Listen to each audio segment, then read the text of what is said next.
Leave it to Anthony Mackie to make an already ugly and messy situation even worse. It's not enough that Captain America Brave New World had a highly publicized, troubled production. It's not enough that Marvel Studios is currently desperate to reestablish a buzz after a few years of underwhelming content. It's not enough that there are people rejecting the idea of anyone picking up the mantle of Captain America other than Steve Rogers. It's not enough that all the trailers and promotion for this movie make it look like some kind of heavy-handed social commentary on modern politics. Even after all of that, Anthony Mackie still felt compelled to go out while promoting this movie and somehow find a way to insult America. What more do you need to see to convince you that Captain America Brave New World is not the fresh start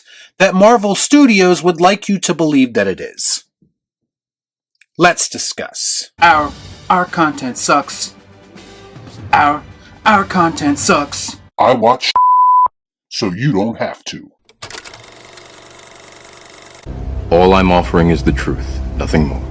Now, I suspect that Marvel Studios and Disney knew that they were going to be fighting an uphill battle from the moment they decided to make this movie. They cannot be so stupid to not understand that audiences are slowly growing tired of the same old bullshit when it comes to comic book movies. I would even go as far to say, given the subject matter of this movie, given the general concept, as overt as it may be, I wouldn't be surprised if Marvel Studios and Kevin Feige told everyone involved with this movie to just not go out and say anything stupid. Just when I think you couldn't possibly be any dumber. Because in a lot of ways, there's a lot riding on this movie.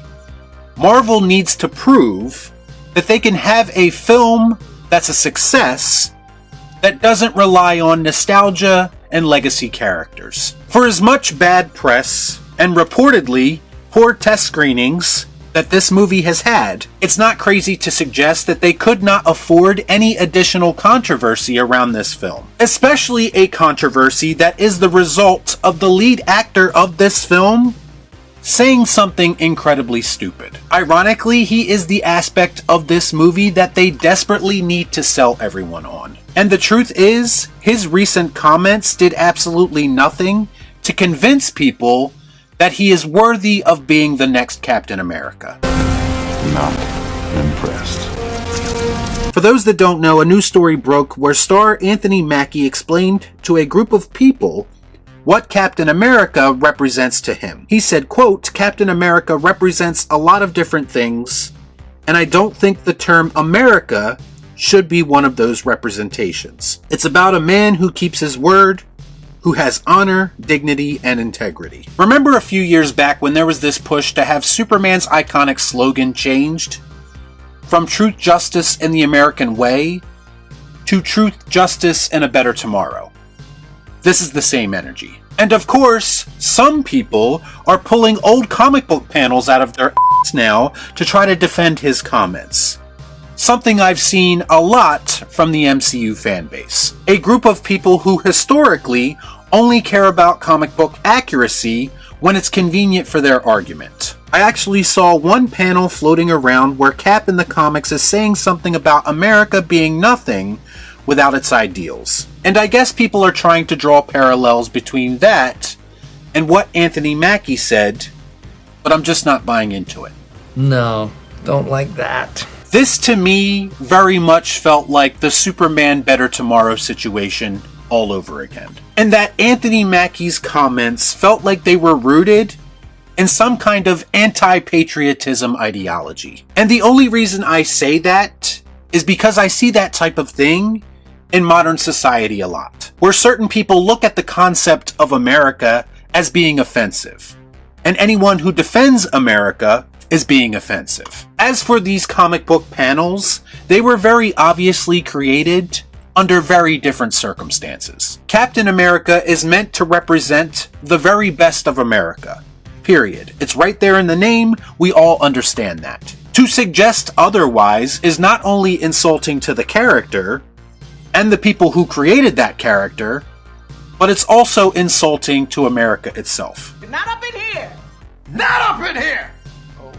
And I can't for the life of me understand why Anthony Mackie would think that saying something like this now, during these times, for this movie, was a good idea. We know that it's not going to go over well, regardless of how he meant it. How he meant it, and how people perceive it, are two very different things, and he needs to understand that. Anthony Mackie, just like everyone else, is entitled to his opinions, either political or otherwise. But there is a time and a place for those things, and promoting a movie with America literally in the title was not the place. The bottom line is, to say that the character that you now have the privilege of playing, who has America in his name, does not represent America to you, that is going to piss off a large portion of your current and potential fan base. It's a bold strategy, Cotton. Let's see if it pays off for him. So in the grand scheme of things, it makes absolutely no sense from a business perspective, and it makes no sense if you apply the context in which the character was originally created. So what we have here is a person who people were already doubting in the role, giving them another reason to reject him. Now, I'm sure that there are people who agree with him and didn't think that he did anything wrong. But if that were the case, then why did he feel the need to clarify his comments just hours later? And make no mistake about it, I would not be surprised if both Marvel and Disney told him that he needs to go out publicly and clean this shit up. As far as his clarification goes, Anthony said, quote, "I'm a proud American, and taking on the shield of a hero like Cap is an honor of a lifetime. I have the utmost respect for those who serve and have served our country. Cap has universal characteristics that people all over the world can relate to." Now that sounds significantly different than the person who was speaking just hours before that. It feels like to me that Anthony Mackie started to feel the heat a little bit, and that some people could have possibly taken his comments as a slight towards the military. Considering Cap himself is rooted in the military, and let's face it, without the sacrifices of real soldiers on the front line, there might not have been an America in which you were allowed to make Marvel movies. Cap is a universal character that appeals to many people from all walks of life because that is the character as he was originally created and portrayed. Does Anthony Mackie sound like the type of person who is trying to appeal to people from all walks of life based on his original comments? No, he does not. What you are doing by saying such a thing is turning away the very people you should be trying to appeal to. Why? Anthony Mackie wanted this platform to be able to go on and spew his ideology. And he did that, and now he's facing backlash. And now he's even starting to backtrack when he quickly realized that his comments could affect his pockets. These people in Hollywood are not the virtuous individuals that they pretend to be. They will dump a narrative and abandon their ideology if it means it will impact their bottom line. Y'all be cool. Shut up.